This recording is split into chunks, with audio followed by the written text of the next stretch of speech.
Good afternoon once again. We are here, and once again, it is our great pleasure to be in your reality. It would be wonderful if you all had the same great pleasure to be in your reality. And that is one of our intentions, to inspire you and to elevate your understanding of energy and the use of energy and how it is for free. If you have your wits about you to use it. You are experiencing great pleasure by living, by being in your own reality. But over the years, we have become deeply invested in the human experience. People ask us all manner of questions about this and that, and over the years, we've had to wait for you to grow up.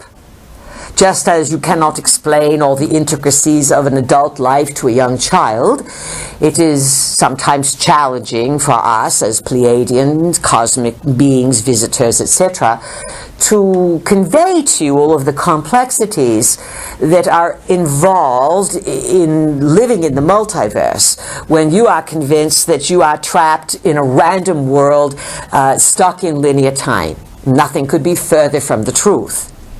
But it is so conditioned and programmed in your DNA and conditioned within your experience of reality that we've had to wait many years to watch you slowly, as a people, begin to pull back the curtains, to question your sacred cows, to question institutions that you know killed you at one time, punished you, put you in prison, separated you from your loved ones because you questioned. And you may have questioned something very simple.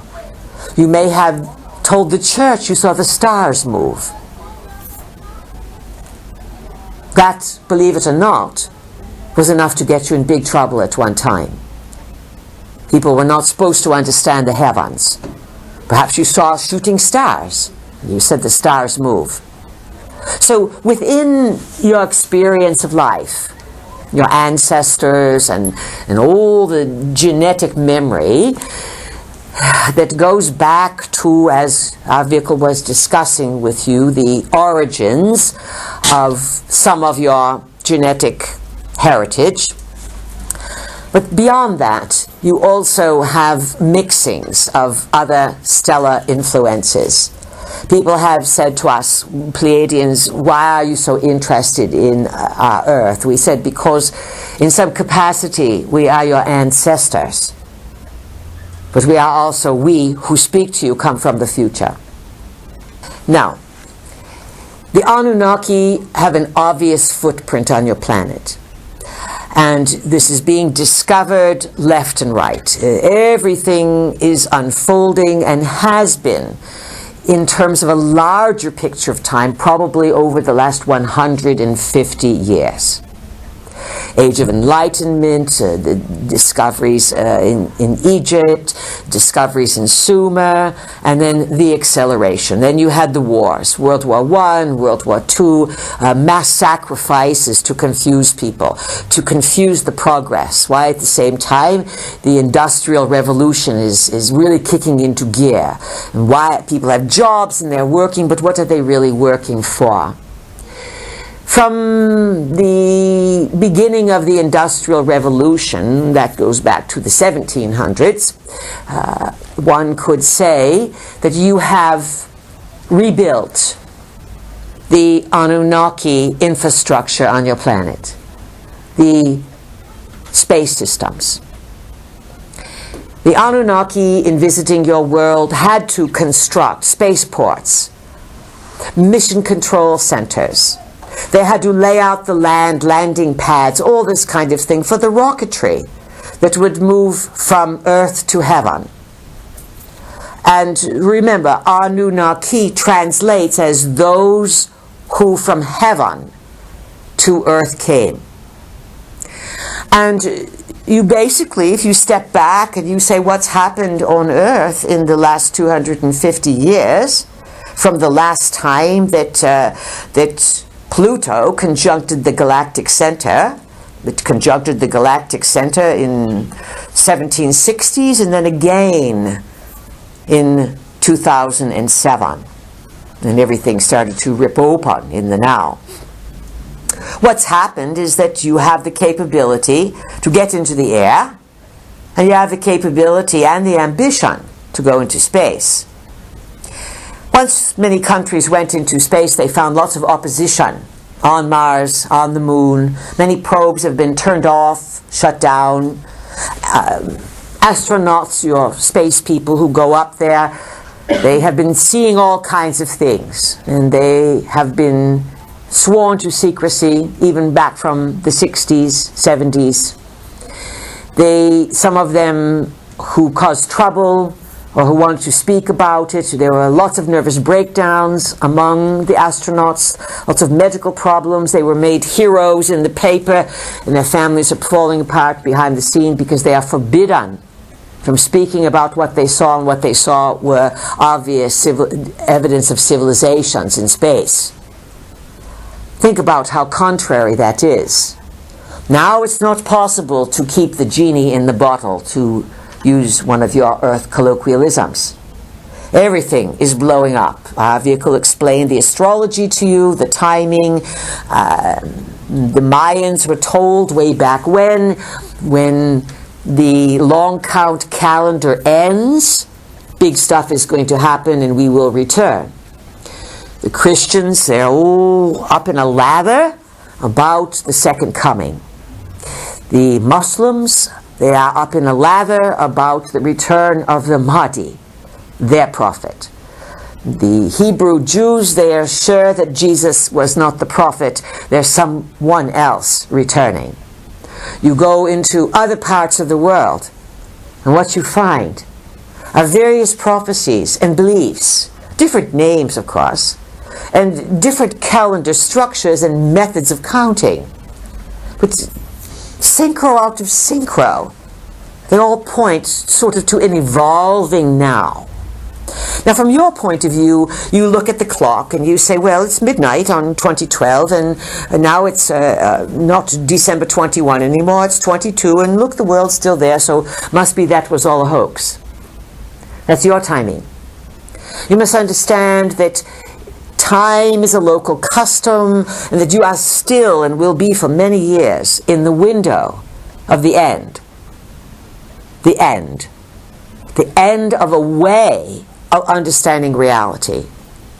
And because of certain people in the cosmos who set up these calendars, there's support for assisting you to come out of one ending and to be birthed into a new beginning. Yet a new beginning cannot start until the old is rendered asunder or demolished. If you buy a piece of property and it's got some old shack on it, but you love the property and it's gorgeous and it's old, it's been maintained for a long time, we say old growth trees, and it hasn't been disturbed for perhaps 100 years, and there's some old shanty or two on it. Are you going to just build your modern home on top of the shanty? No. You either build in a different place or you demolish the shanty. This is what's happening now. To attempt to build on top of the old will not work. So the old must crumble. And it is all in timing. And sometimes from your point of view, it looks quite frightening. Because where's the paycheck going to come from? How am I going to pay the rent? How am I going to put the food on the table? All of these very basics. Now, in terms of these systemic changes, they are not happening solely on Earth.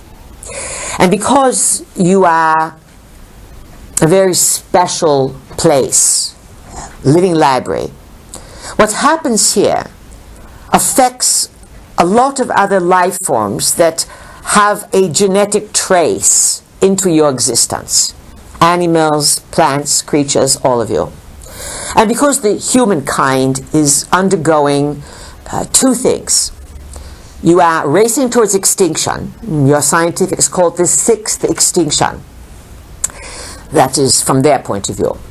You've had these big extinctions on the planet before, and often what triggers a massive extinction can be a number of components. Sometimes there is a radiation event that occurs from cosmic sources, and many life forms die out or migrate to another version of Earth, and other life forms adapt to the radiation and go to a new level. And it happens relatively quickly, within decades, let's just say, not over tens of thousands of years. And sometimes someone pushes a button and says, we don't like what's happening on this Earth. Sometimes cosmic forces battle over Earth as to who has the right to own the library, because you are full of resources, not just gold. The most valuable resource on the planet are the genetic material. So many beings are interested in Earth.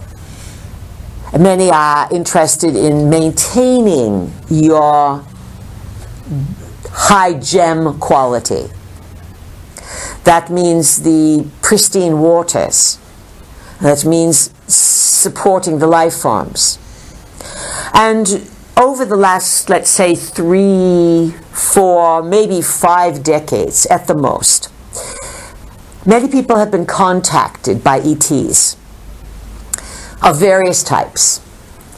And you're highly tricked on these ETs, because the Anunnaki, if they could design a prototype from which you are a descendant, a hybrid being, they can build any kind of creatures they want. Do you understand this? And then they can trick you and say, you see these creatures, they come from here, they really rule the Earth, and they are octopuses. You see these creatures here, they are raccoons. They are a separate race. They really rule the Earth. You get the picture, folks, without us going into too much detail here? That you have been tricked, not you, the governments of the world are meeting what are called organic life forms, of robotoids of sorts, that are built by the Anunnaki as forms of deception. They put them in rockets, they have them visit the Earth, the Earthlings go, wow, we're meeting ETs, there's so many of them out there. When perhaps they are models, they are designs, they are what you call AI. We call it RT-Intel, artificial intelligence. Yet it looks really real. So much of what you are going to go through in the next number of years will be dismantling not only what's in the DNA, but you will be dismantling your beliefs about what you think reality is. And it's unfolding so quickly, human consciousness, into the complexities of the multiverse, that it's difficult for any of the humans to grasp these large pictures. And then if you can't grasp it, you put a belief on it, and you say it must be like this, because that is as big as I can think. So understand that you are in a high learning curve. You are probably going to learn more in the next 10 years than you ever thought possible. And reality is going to change this much. You are going to relearn, rethink everything.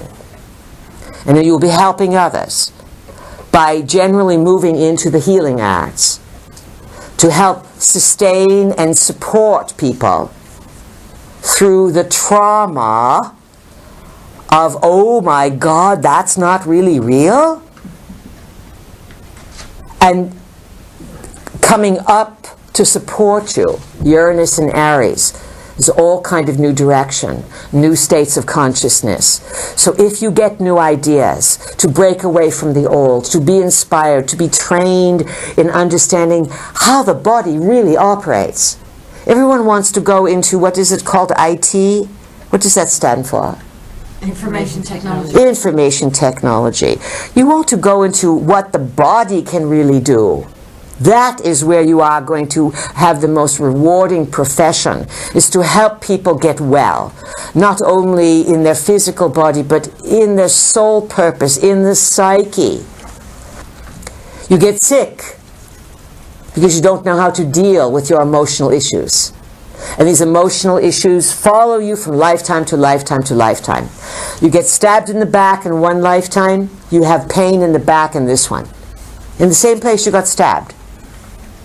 You have so much power that if you start saying, oh, that person's a pain in the back end, that person's a pain in the neck, and if you say those two words over and over again, guess what your body will do? It will follow your command. It does not care about the people.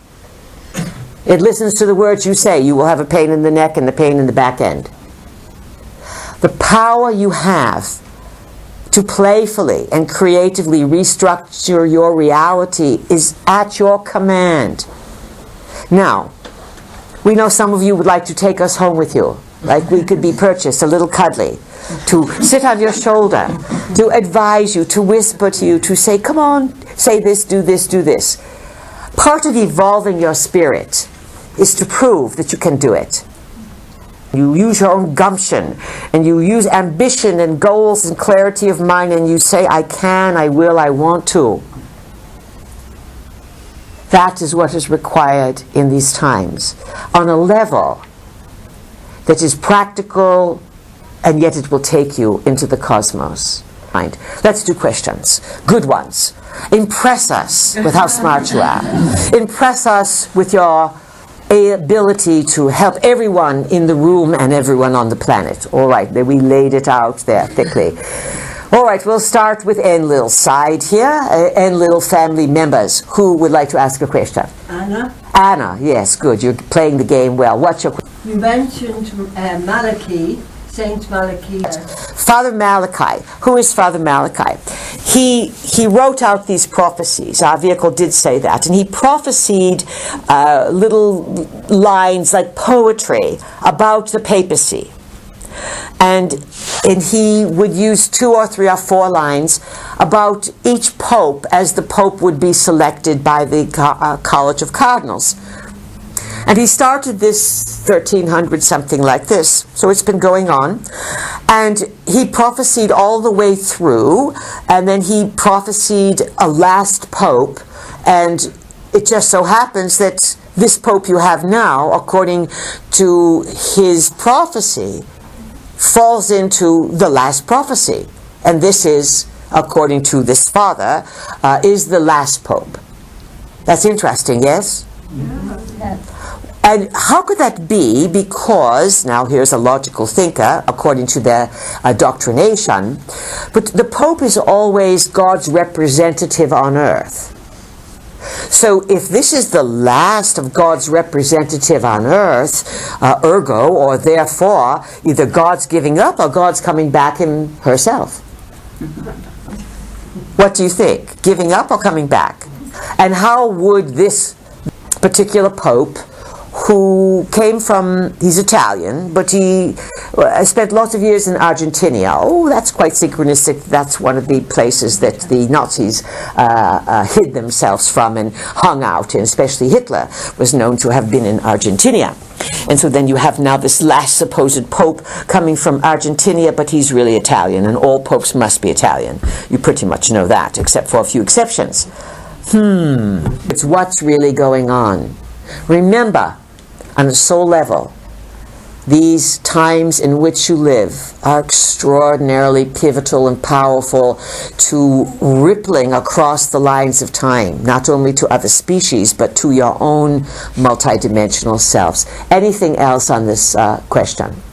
No, thank you. All right, good. Who, this side, Enki side, who has question? Beatrice, vehicle, I've mentioned planet Nibiru and where the Anunnakis come from. Yes. And it's my understanding that each time that during the 3,600-year cycle that Nibiru passes through our solar system, especially past the Earth and around the Sun, that it causes physical changes on a very large scale to the Earth. It can. It depends now on a number of things. It is called the planet of crossing, so that means it sort of bumps through the solar system, and it is also called the destroyer. It's one of its nicknames.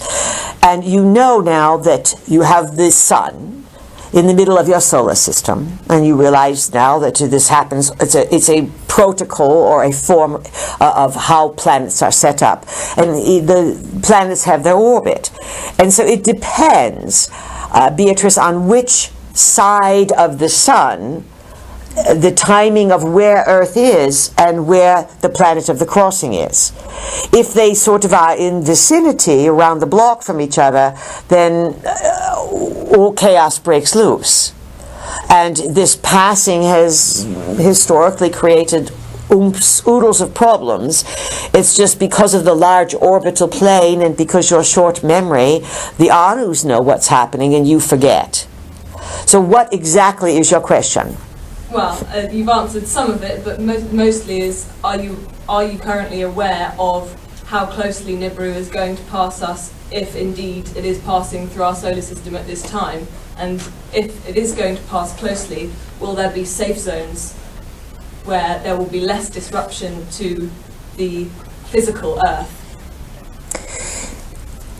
We will tell you what some speculations are from scientifics who have broken ranks and realize that a big deception is going on Earth. And here's their conjecture, and it is a valid point.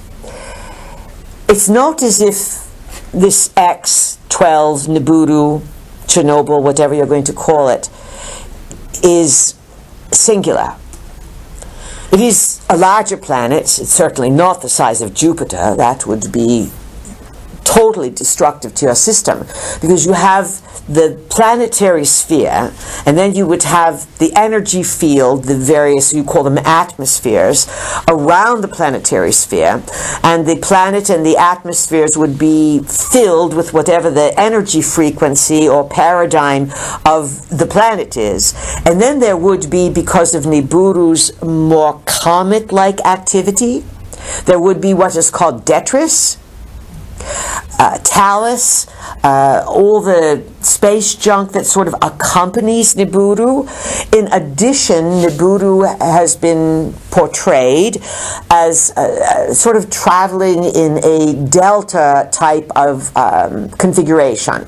That would mean it's a high military sort of figure. You understand the delta to be this, like geese flying, one at the point, and then all going backward. So you would have Nibiru in the center, and then allegedly 7 moons, 1 point moon, around Nibiru.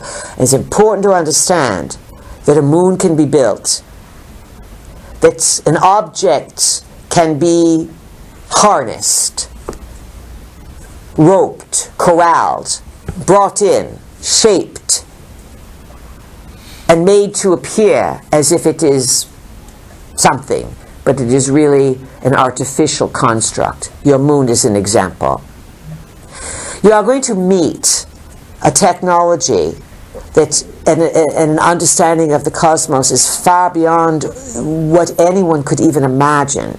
Yet, inside, if you make room, you all have DNA of the Anunnaki, and they know the story. So somewhere the story can make sense if you give yourself time and the buffer and the support of nature to process all this. So now the real question she's asking is, how much destruction may there be? It does depend on the orbital plan, but it also, your scientifics would say there's nothing we can do about this. This is inevitable. Sometimes some things are inevitable, which many of the Anunnaki understand as many extraterrestrials do the power of consciousness. There's also technologies, best word we can use, put in place long ago by visitors, by other colonizers, by helpers, and this technology is based under the Earth's surface, and it activates a shield. a shield that is about 7,000 plus miles, actually about 7,200 miles above Earth. And we'll point out the efficacy of this shield. Efficacy means efficiency. If you look at the moon, you look at Mars, you look at some of the other planets, they are pockmarked. Like they have had spots or something, yes, with craters everywhere. You don't see this with Earth, do you? No.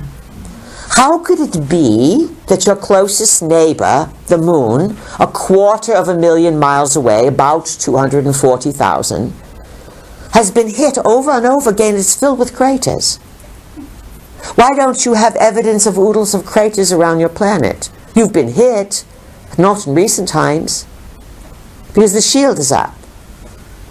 The question is, will someone activate the shield? Or will the Anunnaki turn the shield down? And then it depends where Nibiru will be in certain position. And then it will also depend on what state of consciousness the people of Earth are able to reach. Not so much on your own, but as things start activating from inside, out of crisis. Crisis calls it up.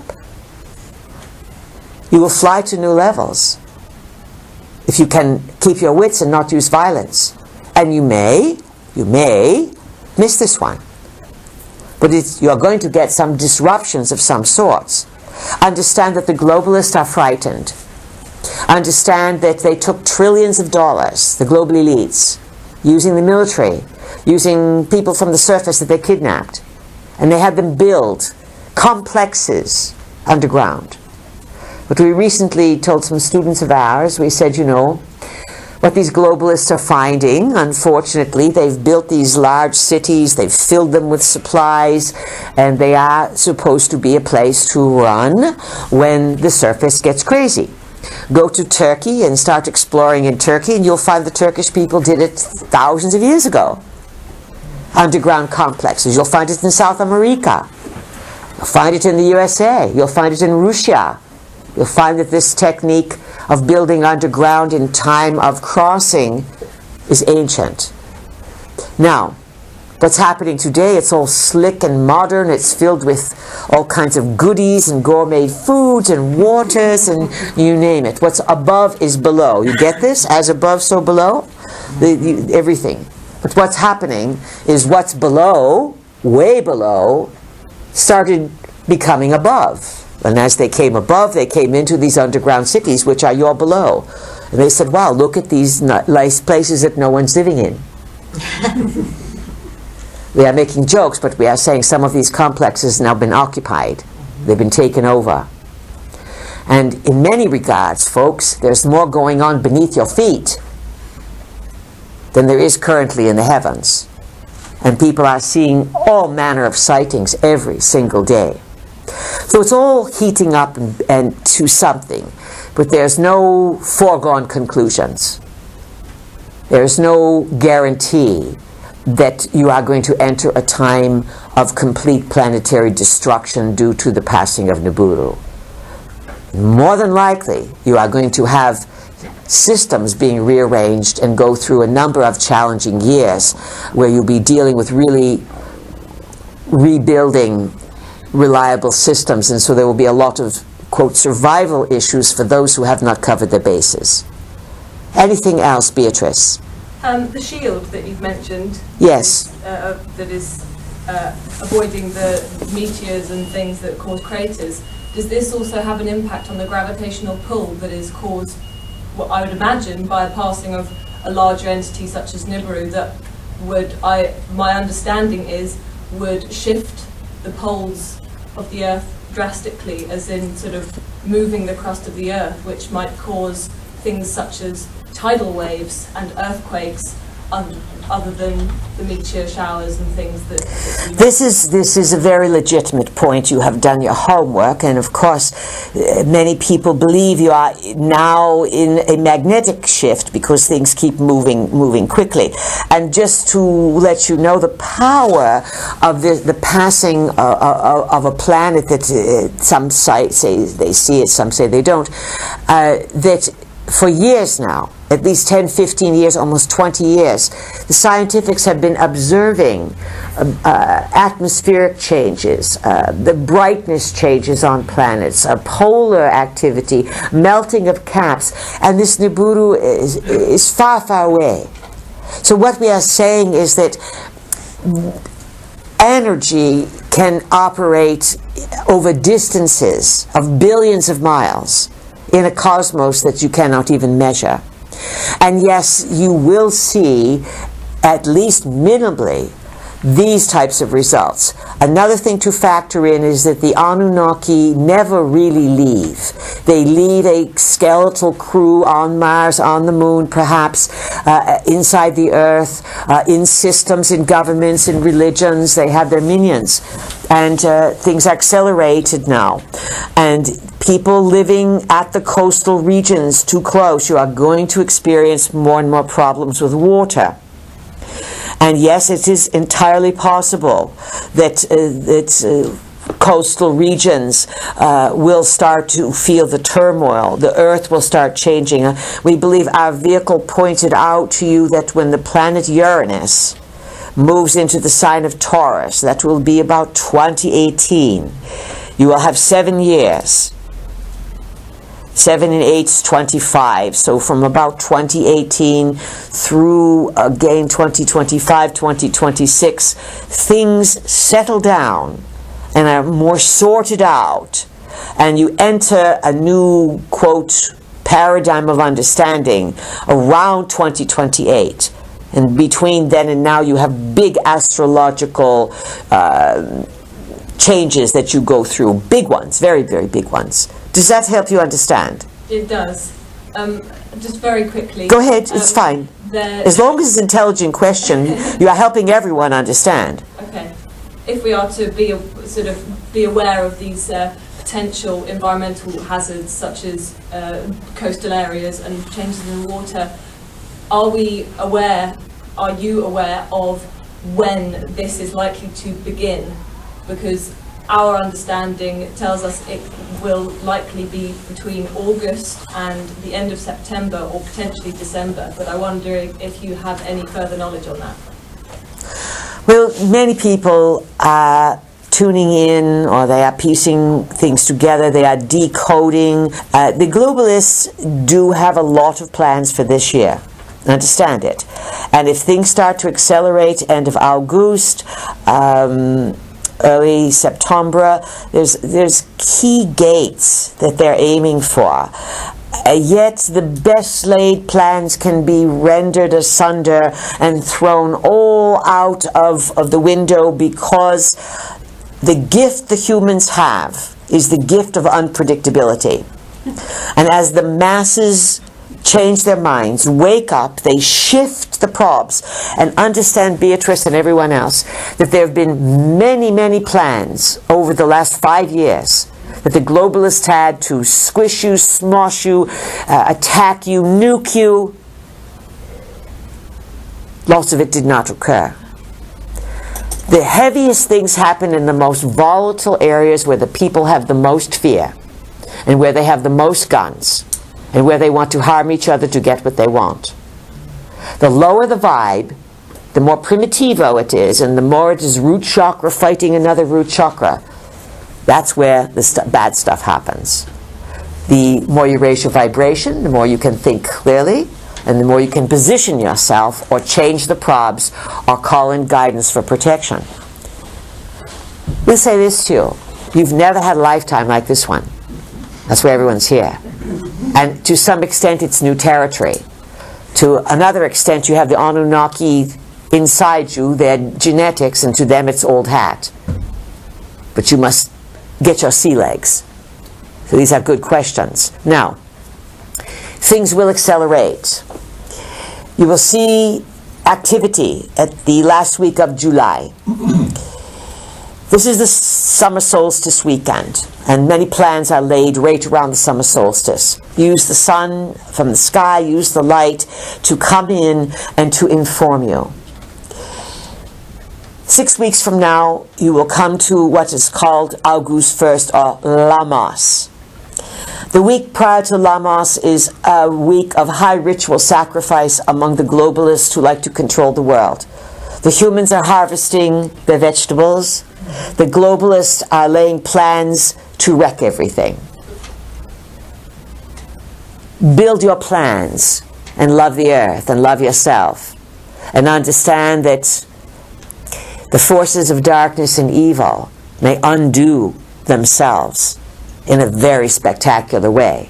But in order for them to be corralled and contained, those beings of goodness and integrity must live that out greater than ever before in their own generosity of beautiful living. It is big choices that are occurring. They set things into motion, and Lamos is often known as the sacrifice of the king.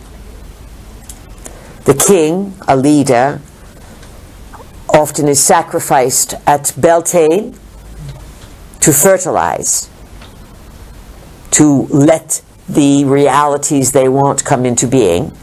And then at the harvest time, another powerful person is sacrificed or killed to give thanks for the harvest, because then the real kicker starts at the equinox. And there are suspicious events out there.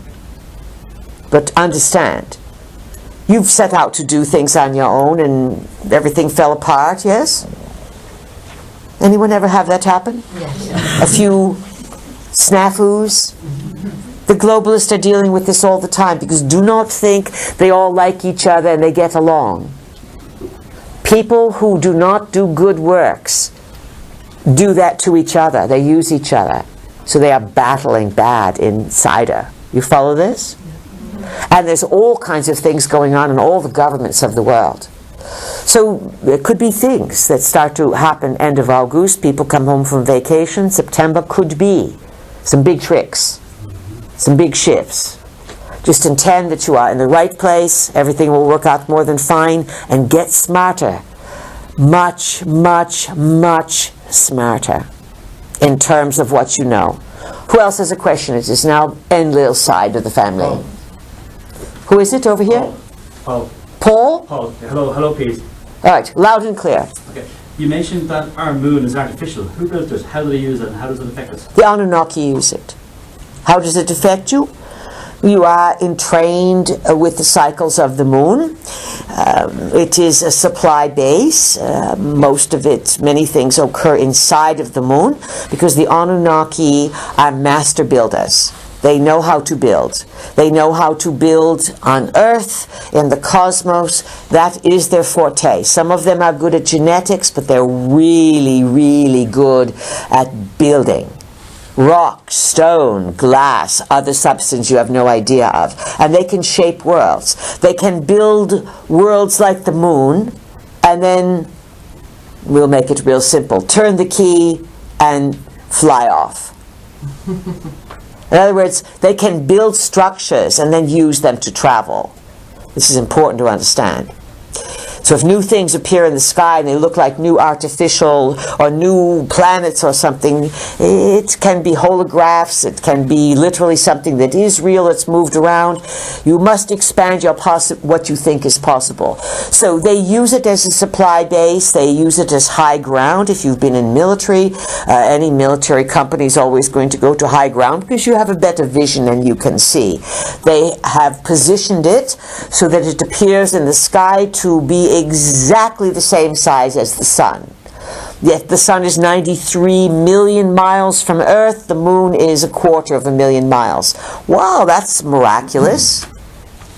How does it affect you?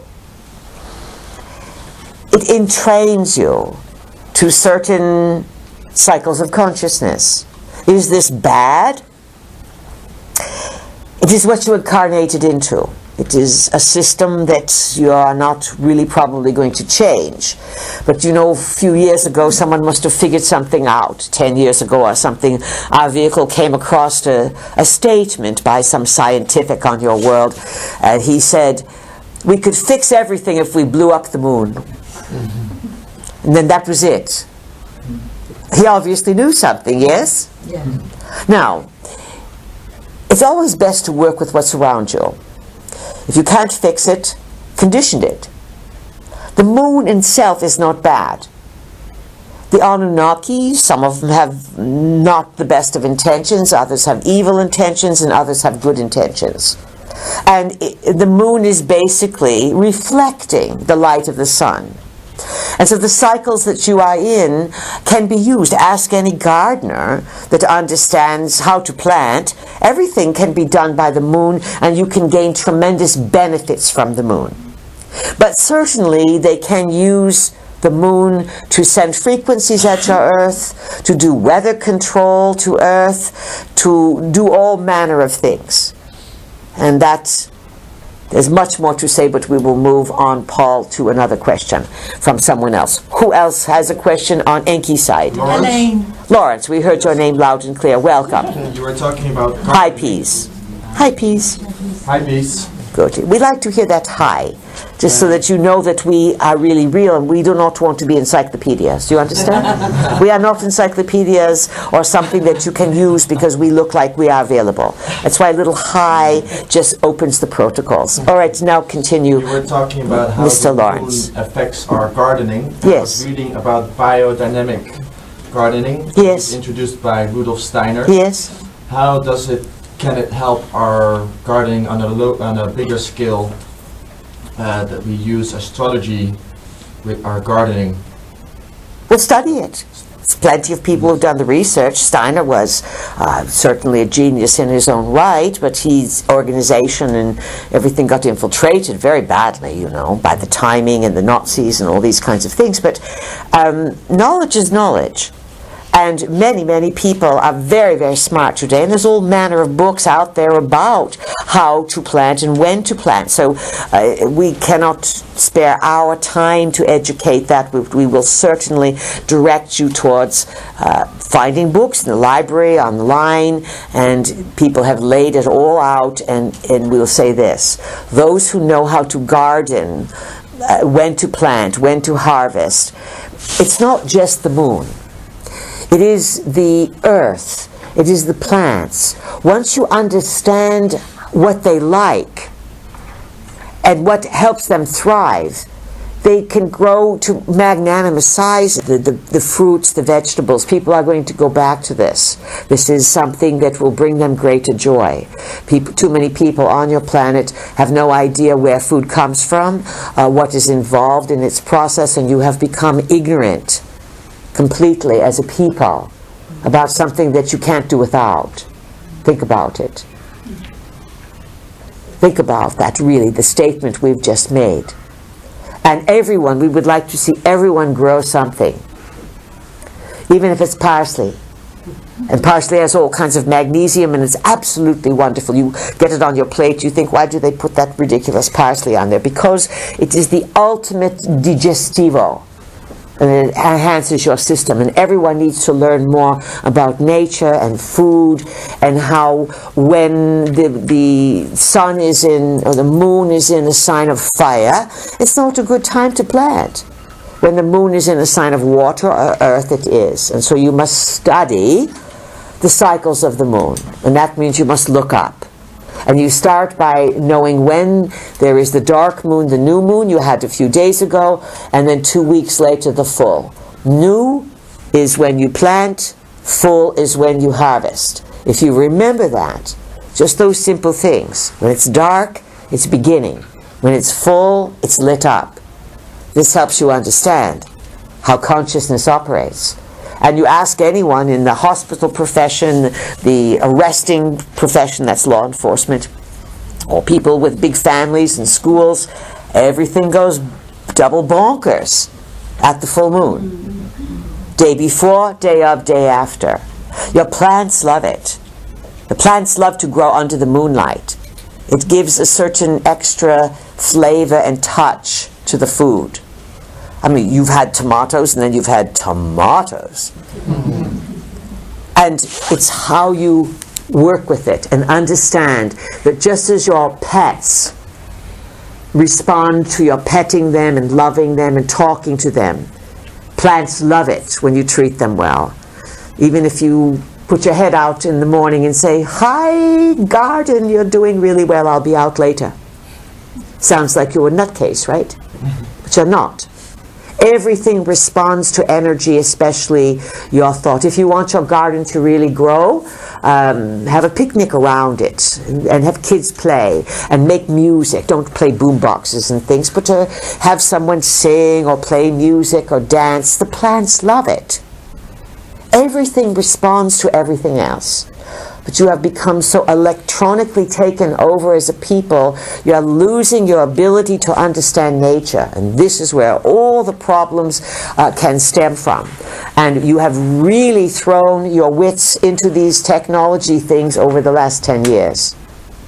And in the last 5 years, with all this smart this and smart that, they need to change the name from smart to dumb. And if it was called a dumb phone, it did the exact same thing, you would be so dumb that you would still buy it, even if it was announced.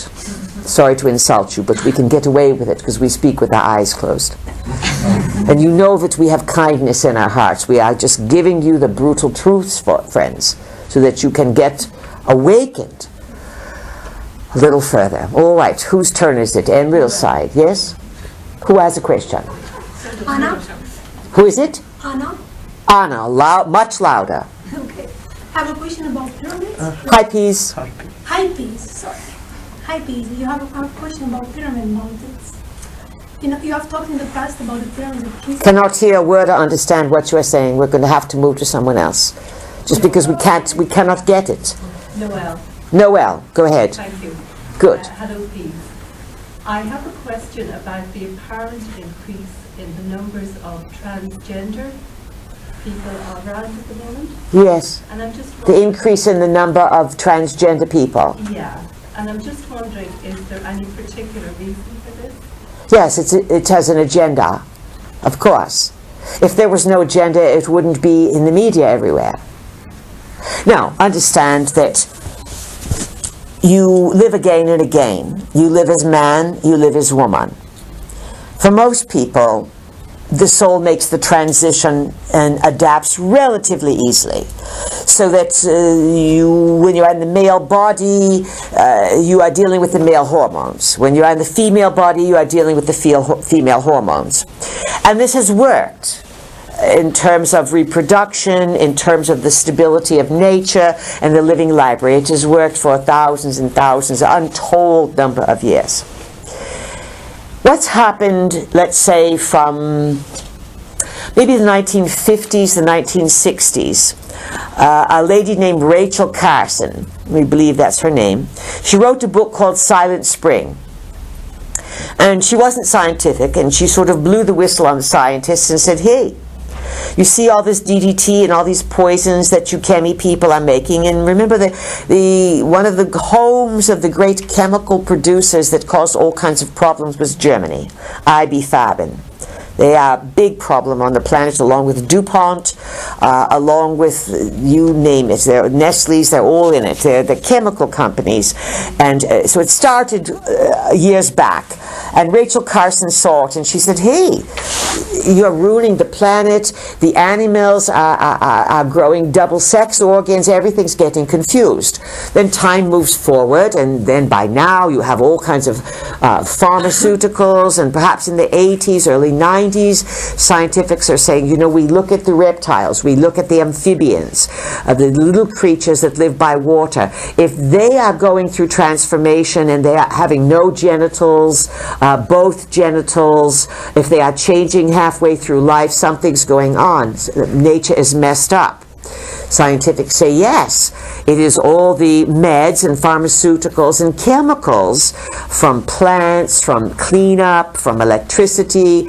You're polluting the earth. The stuff goes in the water, it goes in the air, and it breaks up the messages of continuity within the chromosomes, destroys the chromosomes. Chromosomes are within the cells and the DNA matter.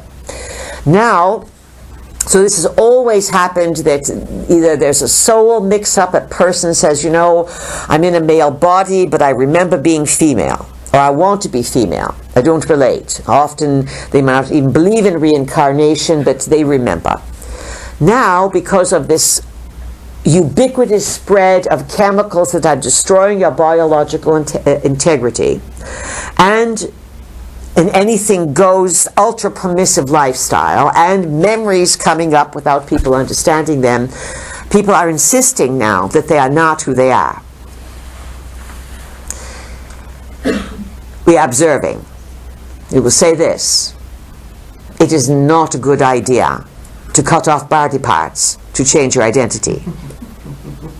Whether it is a head transplant, or whether it is putting a pig heart in your body, or cutting off your penis, or rearranging your vagina, or adding breasts when there's none there. If you have to put all kinds of medicines in the body to reshape the body and convince yourself that you are now what you are not, because you cannot. We know this is completely politically incorrect, but again, we are going to tell you the truth. You cannot really turn a man into a woman, or a woman into a man. You can turn a person into an image of it, and they may feel more comfortable because when they look in the mirror, it meets their expectation. But a man will never be a woman, and a woman will never be a man. You may want to be, you may act like it, you may think like it, and you may take the hormones to make your body artificially feel that it is. But if you stop taking the hormones, you can't. So what's happened is you have an ultra-permissive society today. There is an agenda by people who want to break down the family. If they break down the family, then they know that they'll create chaos on the planet. The family, the mother, the father, the children, the out-picturing of the family that has always tolerated a few that are different and said, well, there's always an odd duck, but we are a family. Once that goes out the window, and you have no allegiance, no place to sanctuary, no place to turn to, and no ability to reproduce, which is happening to male and female everywhere. They can't reproduce anymore. You see the long-term range? And you have something on your planet that was called Atlantis. And one of the outstanding problems that came out of Atlantis is the Anunnaki were engaged in Atlantis, and it was Enki and part of his family. Too much genetic engineering. And they started to do exactly what you are doing today, turning men into women and women into men. And then they started building beings who were part animal and part human. And most of this was to entertain, but much of it was for sexual gratification. Do you understand what we are saying here? What you do in the privacy of your own life is one thing, but once the media gets a hold of it and they start driving messages and agendas, you must ask yourself what's behind this. And it is so important to understand that each person on the planet today can be very confused. And there's lots of mixed up messages, and there's lots of people who are used by others and put out there to manipulate the masses. It is called psychological warfare. It is most important that you are observant of this and yet allow people to make their own choices, but to make yours based on being informed and on common sense. Does this help you? Yes, thank you. You're very welcome. Who has a question? Whose turn is it? Elaine. Enki's turn. Elaine, welcome. What's your question? Make sure Nigel can hear it. Hi, Peas. Can I ask about the weekend of the summer solstice and about Newgrange and Carrowkeel in Sligo and its relevance to today? And its relevance to today. The second place we are not certain of. What is it called? It's called Carrowkeel. It's in County Sligo. It's similar to Newgrange, and it is stone site which has the summer solstice activation, where the Newgrange has the winter solstice activation. Yes. Now, as we've said, timing in space is different than timing on Earth. If you were to move to Mars, it would be different timing because everything would be in a different position. And timing, in terms of understanding the solstices, is very important. On a very prosaic or basic level, people would know when to plant. They would know when to harvest, when to prepare for the seasons. That's a very basic level. But actually, the solar activity can open what is called black holes. And you understand that the center of the galaxy, the galactic center, has a massive black hole. Massive, massive, massive. Yet recently, a galaxy was discovered that has a black hole trillions the size of your current sun. And they say that your black hole in your galaxy has thousands of times of your sun. It's a big jump from thousands to millions to trillions. So it sort of humbles you a little bit if you ever think that you understand the multiverse. Now, what does this really mean? It is said that the multiverse is non-local. That means that there's no distance that can separate you. That even though it appears to be distance, everything is linked. And places like Newgrange are multi-purposed. Sometimes they are libraries in stone, meaning that if you knew how to read it, you could walk through there, sit around it, and receive data. Obviously, if it is built to be activated, meaning the light passes through to hit a heart at a specific time, then that means that is the switch-on date. But switched on to what? And for whom? Now, some of these mysterious sites, the pyramids, Newgrange, etc., the stone circles, things all over the planet. Sometimes they have been quiet. They receive the energy and they don't go into great activation. But a few decades ago, or in the last 10 years or some such, there's been problems with sites activating, giving off signals, and emitting sounds and energies that humans don't hear. Animals hear it, and the military knows, because the military, global military, has devices that can track activity. And they started hearing signals from different mountains, especially in Eastern Europe, that they found were not mountains. They were pyramids, covered over. Your planet's full of these kinds of things. Newgrange sits out there as an obvious spaceship, yes? Sort of. And it's being slowly activated, as other sites are, over time, to affect you. Often these places are built to help create a stabilization of energy. And it is important to understand, we know we are going to run out of time soon, it is important to understand that some of these sites, these very, very big, how did they build them sites, were built by giants. And it just so happens that your country, Ireland, was one of the places that the giants, Atlantean giants one could call them, the Celts as you know them, they migrated out of Central Asia at a point in time after the flood waters receded and after everything calmed down on the surface after a trauma about 13,000 years ago. They came out 1,000 years, 2,000 years later, many of them 8,000 years ago they came out of the ground. That would be about 10,000 BC. And they began to leave Asia and filter across the land.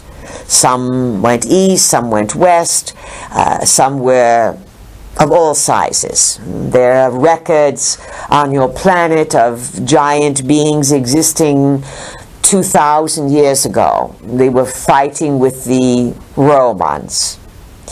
And even then, the Romans were fighting giants that were easily 15 feet tall. You have biblical stories about, who was it? Goliath, supposedly aged 12 feet tall. But understand that skeletons have been found in various places around the planet long ago. When they find them today, they pretend they buried them. They call the military in, the site is closed down, the archaeologists are told don't speak of it, and that's it. People die, and these giant bones are taken away. But the Romans were shown giant skeletal forms by the Corinthians, Corinth being located in Carthage, northern Africa, around this area, and they had evidence of giants 36 to 40 feet. A Roman legion took a trip to Morocco and was shown the grave of an 85-foot giant. So this is one of your Irish mysteries. You know all about the little people. But are you the little people? If the giants here were 20 feet tall, you would be the little people. And yet you know that there are little teeny ones. The human protocol can come in all shapes. So what we are getting around to is that you have things here in Ireland, England also, Scotland, Europe, and things buried in Eastern Europe and China and Russia, things all over. But they're more available here because many beings were pushed. The Romans kept pushing the giants. They pushed them and pushed them further through Europe, away from Italy, pushed them into France, and then they crossed over, and they eventually, the giants long ago, came to Ireland. And they left many clues here. And what kind of giants were they? They were the red-headed giants. That's why you have so many red-headed Irish. You understand? And then their descendants were around a few thousand years ago when they lost their way, when they didn't lose their building skills. And they began to put a few constructs up here in Ireland as memory, as protection, and for the future. Does that help you understand it? A little, Yeah. Elaine? Yes. Good. Over here, who has a question, please? Lika, Who is it? Lika, Philippa? Lika. You can say Lisa. All right, well, we can understand you, but go ahead, speak, so they can hear you in the back of the room. I just want to make a commentary. Hi, Palladians first. Yes. Someone made the commentary. I just want to make a commentary on what you said about the family. They cannot hear you in the back of the I room. want to make a Stand up, commentary. please. I want to make a commentary on what you said about the family unit. The family unit, all right. Yeah, I think family is about love and it's about support. And it doesn't matter if that family unit is a traditional family unit with a man and a woman, or if it's two women or two men. And having a family unit that's made of two women and two men doesn't mean that the children don't have male or female role models. Oh, that's very true, but again, without assistance, you cannot reproduce. And once again, there's always a little bit of difference, and we are not negating that at all. But if everyone starts giving up the family unit in the traditional way, it is going to eventually be the breakdown of the system, and that is the point we are making. Do you understand that? I understand and I disagree because the family unit, the man and woman, mostly I would say that would be the unit that's in our society. Well, because that's But the they unit that also- can reproduce. And having other units doesn't mean that there won't be children in it. You could have different types of families that still have kids. It doesn't mean it has to be a monogamous, for example, unit where it's just a man and a woman. The other thing is not everyone wants to reproduce. So, it's also, it's very varied. There's so many types, and I don't see that one model of a male and a female and we reproduce to be the standard. I think there's different models. The main thing is that there's respect, the main thing that is love, and the main thing that when people have children, that they think about it and they really want to have them, and they're really going to do their best to bring up a better humanity in the children. These are the things that... And that we concur with you, but we believe that you are missing our point, and we see far into the future, and we understand that certain things get a snowball effect, and where they end up going may not be where they are operating right now, and that is our point, is that you are soul spirit in a body, and you are in a program called nature, and it has a lot of room in it, a lot of room for freedom of expression, and there are certainly many ways that you can express your love and your sexuality. But your ability to have a child and take responsibility for that child is yours. Not to say you have a child, you give it away, and someone else cannot raise it with love. But the further that humankind moves away from their natural biological rhythm and process, the further all people move from that, it's going to make changes you cannot understand, and we see far into the future, and that is why we say that, and we thank you for graciously sharing your point of view.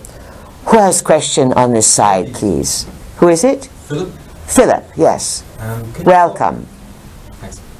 Can you talk about how best to navigate towards your core beliefs and how to change them, if you need to? How best to navigate towards your core beliefs. How to navigate towards your core beliefs. That doesn't really make sense, because your core beliefs are what you really base and build your paradigm on. And lots of people do not even understand what they believe. So examining your core beliefs may be a better explanation of it. How could I examine my core beliefs? So then we would say to you, all right, let's hit a few buttons and see what you believe. Do you believe truly with your whole heart that your body can heal itself? Or do you believe that if you get sick you must go to doctor? Do you believe that you are fortunate and that good things happen to you? Or underneath, are you afraid you're not enough? Do you believe that there are good people in the world, or that you always have to look over your shoulder over who's after you?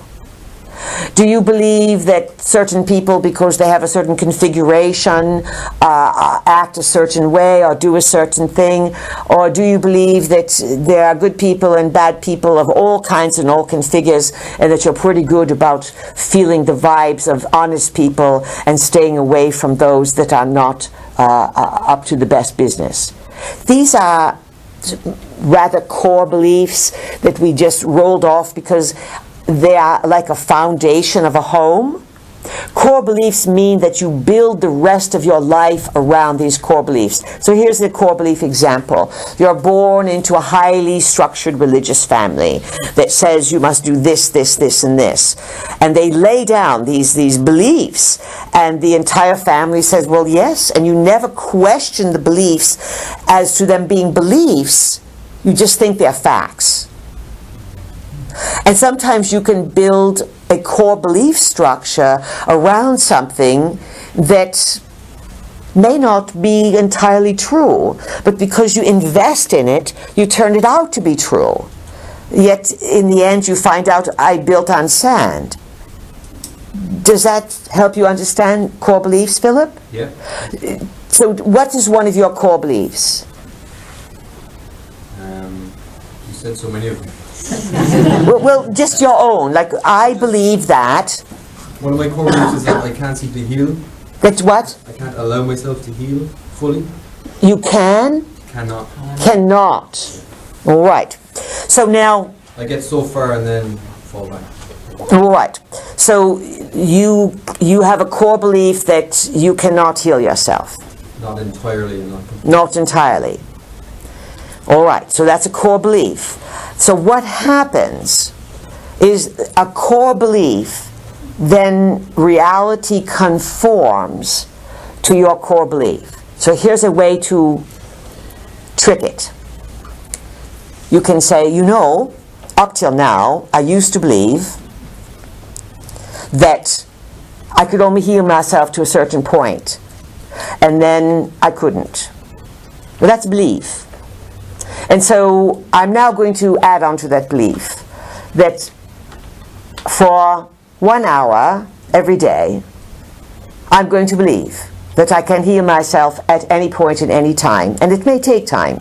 And it may take assistance from others giving me information or what to take or what to do. But that my body, thank you, can and will heal itself with loving support and the right, let's say, situations. And you believe it for 1 hour. And you really believe it. And you say, I really believe this is wonderful. And you feel it. And you say to your body, feel the healing. And you feel the power. And then after 1 hour, you say, all right, now I'm going back to my old beliefs that my body can heal itself, but it really can't.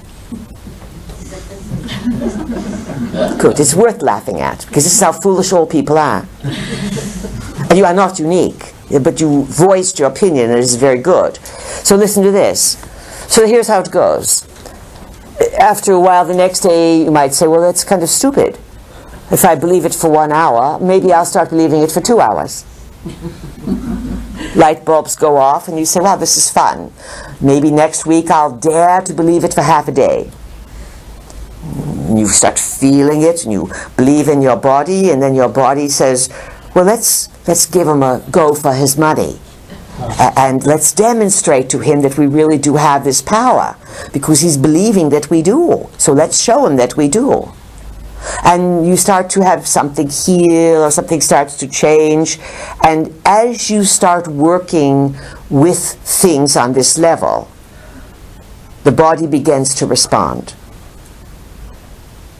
And you begin to recognize that you're not going to suddenly wish yourself into something other than what you are, but within your own biology, the cells hear what you say. They hear your core beliefs. They hear your limitations.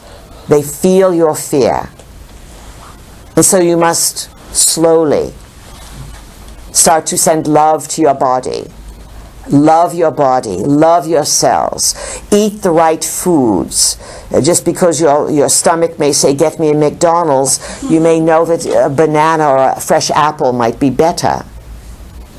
And so as you start building and paying attention, your body will slowly change to support your beliefs. And it doesn't mean that miracles are going to occur. It means that without going for radiation or without going for frightening therapies, with herbs, with understanding, sometimes with technologies, magnets, essential oils, there are all manner of ways that these cells will begin to respond. But it is also important that when you are wounded and you have a health issue, you must get to the core reason. And when you understand that your body is working with you and not against you, that your body, when you are ill, is letting you know that you have not integrated an experience. All illness begins as emotional trauma, or it is carried over soul trauma from many lifetimes. Once you understand that you have a problem in the throat, there's an issue about speaking out. You have a problem in the genitals, then there's an issue about your sexuality. For women, the uterus is home. Ovary, uterus, uterine problems, it's all discomfort, dissatisfaction, problems in the home. Problems with the feet, inability to move forward. Problems with the knees, lack of humility or too much humility. Problems with the heart, too much controlling, not enough love, the body will literally work with you. And so again, we will send you to find some books, there's plenty of them out there, that delineate what the body is speaking to you as a person and what issue you are working with. Once you get to the issue and you lighten up the burden on the body and you stop feeling so depressed over what the issue is and you change your life, the body will start to move to healing with support, with love, with nature, with sunshine. And of course, there's all manner of techniques that are on the rise and growing as to how to restore wellness among humankind. This is very big. Does that help you, Philip? Yes, thank you. And so what is your new core belief going to be? Well, I like Seth's one where he says, I am worthy because I am. That's a very good one. Yeah. But if you don't believe it, then you're not. Do you understand? Yes. I am worthy because I am. You are worthy because you look at the miracle of your biology. Don't throw it away. Your bodies are miraculous beings. They are a temporary residence. You are spirit first. And you will always exist in dimensions that do not have bodies. And this was part of the Anunnaki's problem long ago. They would build bodies and no spirits would come in to occupy them because they didn't have high quality of life. You are worthy because you are, and because in the grandness of Prime Creator, this being imbues all of its creations to seek out a high quality of life, a life of integrity, a life that does no damage, a life that does not destroy itself, a life that brings joy and that seeks love. Love could be considered the multi-flavored force of existence. It comes in many shapes and sizes, and there's hardly much understanding of it on earth. But love is a generosity, it is a caring, and it always improves, it does not control. So understand that no matter who you are, what sexual identity, who you think you are, where you've been, where you are going, your reincarnations, they're all up for a new understanding. Live with dignity. Live with respect for all life, including your own. And do the very best job you can. And realize there's lots of conflicting differences going on, and realizing you're being highly manipulated at this time. Make your best decisions. Get some good beliefs. Love yourself. Look in the mirror. And genuinely love yourself. And do not think about mother, father, grandparents, partners. When you generate love for yourself, you are Creator, Prime Creator, saying hello to one of its most miraculous creations. We'll leave you to think about that over the evening. We'll see you tomorrow. It's been our great, great pleasure. Good afternoon. Thank you. Thank you.